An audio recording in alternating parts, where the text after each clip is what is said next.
আপনারা অবগত আছেন, এই পর্যন্ত আমরা কতবার এখানে এসেছি। আমরা কোনো নৈরাজ্য চাই না, আমরা কোনো হামলা চাই না, আমরা দেশের শান্তি চাই।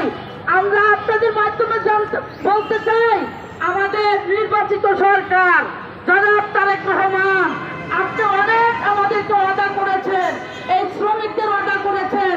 আপনার মন্ত্রণালয়গুলোকে বলে দেন কেন স্বাধীন গার্মেন্টসের টাকা, সেই 25 সালের টাকা সেপ্টেম্বর অক্টোবরের বেতন এখনো দিচ্ছে না। আপনাকে অনুরোধ করব, আপনার বিপক্ষে আমরা করতেছি না কোনো কাজ, আপনাকে আমরা সমর্থন করেছি। সাধারণ শ্রমিকরা, লক্ষ লক্ষ শ্রমিকরা আপনাদেরকে ভোট দিয়ে আজকে ক্ষমতায় এনেছে। আজকে আমাদের এই রোজার দিনে এই কষ্ট করে আমরা আজকে এখানে এসেছি। আমরা কোনো বেআইনি কোনো কার্যকলাপের সাথে যুক্ত হতে চাই না। আমরা চাই সাংবাদিকের মাধ্যমে, আমাদের প্রশাসনের মাধ্যমে আমরা আর ঘটতে চাই না। আজকে হচ্ছে 22 তারিখ, 25শে জানুয়ারির ভিতরে, 25শে ফেব্রুয়ারির ভিতরে যদি শ্রমিকদের বকেয়া বেতন পরিশোধ না করা হয়, 26 তারিখে মাননীয় প্রধানমন্ত্রীর কার্যালয় আমরা ঘেরাও করব। আমরা দ্বিধাবোধ করবো না। আমাদের প্রশাসন আমাদেরকে বলবো ভাই অনুরোধ করছে, তার কথা আমরা রেখেছি। আবার বিগত দিনেও আপনাদের কথা রেখেছি, এখনো রাখবো।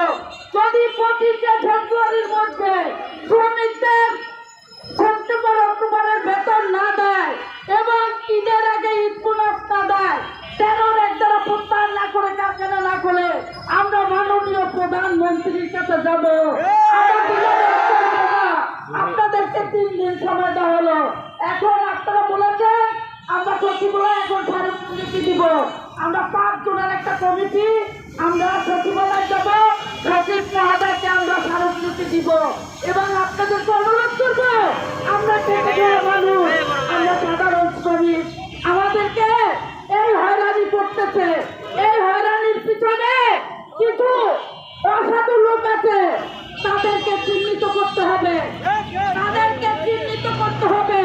এই রোজার মাস কারা এটার সাথে মালিকের চিহ্ন দিতেছে, কেন বেতন হরণ করতেছে।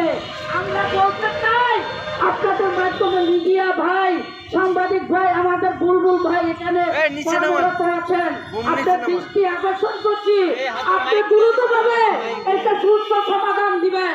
আর যদি সুস্থ সমাধান না দেন, আমরা 25 তারিখে প্রধানমন্ত্রী কার্যালয় ঘেরাও করবো। আমরা